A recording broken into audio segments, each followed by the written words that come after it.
And finally, new rule now that many Republicans have come forward in the last week to finally admit that, okay, you were right, Sarah Palin is a crazy person.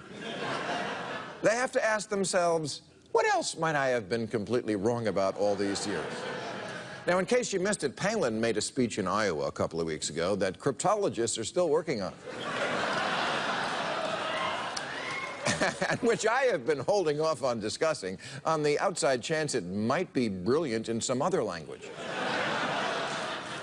Let's look at a few moments, shall we, to see for ourselves what prompted conservatives to finally throw Sarah Palin under the bus. He who was the one. Now, with tea time on the mind, and this is to forego a conclusion, right? It's to scare us off and convince us that a pantsuit can crush patriots. It's kind of Orwellian observing how that works, that rule of Saul Alinsky's, no doubt. Boy, that really brings me back to the 80s when you'd get a chick back to your apartment to do coke and she'd do too much and start rambling and you'd think, boy, I have made a huge mistake here.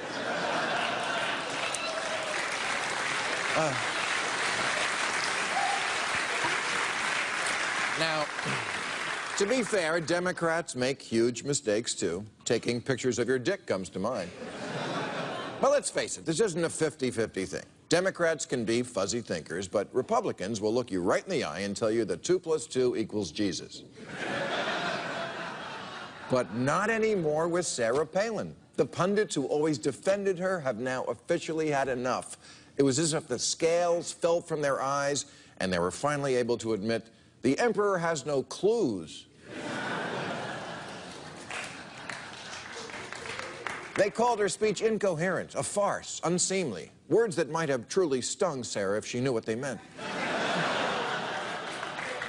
For example, Matt Lewis, who previously had loved Palin so much he wrote an adoring book about her, penned a column titled, "You Betcha I Was Wrong About Sarah Palin," and said, quote, "Maybe her early critics saw some fundamental character flaw that escaped me." You think? I'm not saying Matt sticks with losers for a long time, but he wrote this on MySpace.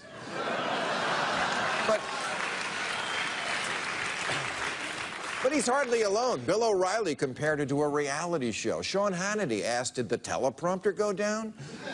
The Washington Examiner questioned whether she should be included in future Republican events. And Bill Cosby said, I wouldn't drug her with your drink. I made that last one. But hey, we're not here to gloat. Oh, no. We're just here to say, didn't that feel good to finally purge yourself of something that wasn't sitting well in your gut? It's like when you're sick and you make yourself throw up, you feel better afterwards. I only have one question for Republicans. What took you so long? The rest of us have been watching this dog eat grass for 7 years.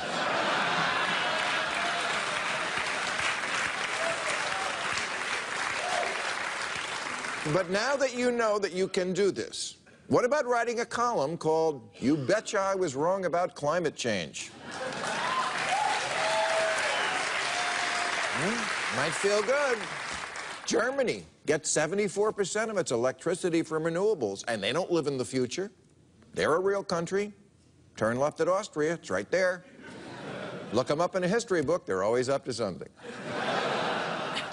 Or what about giving up on the idea of sending 12 million Mexicans back to Mexico? There aren't enough trains. Ask Germany. And as long as we're in a rethinking mood, you might... No, you know what might be a good one? Middle East invasions.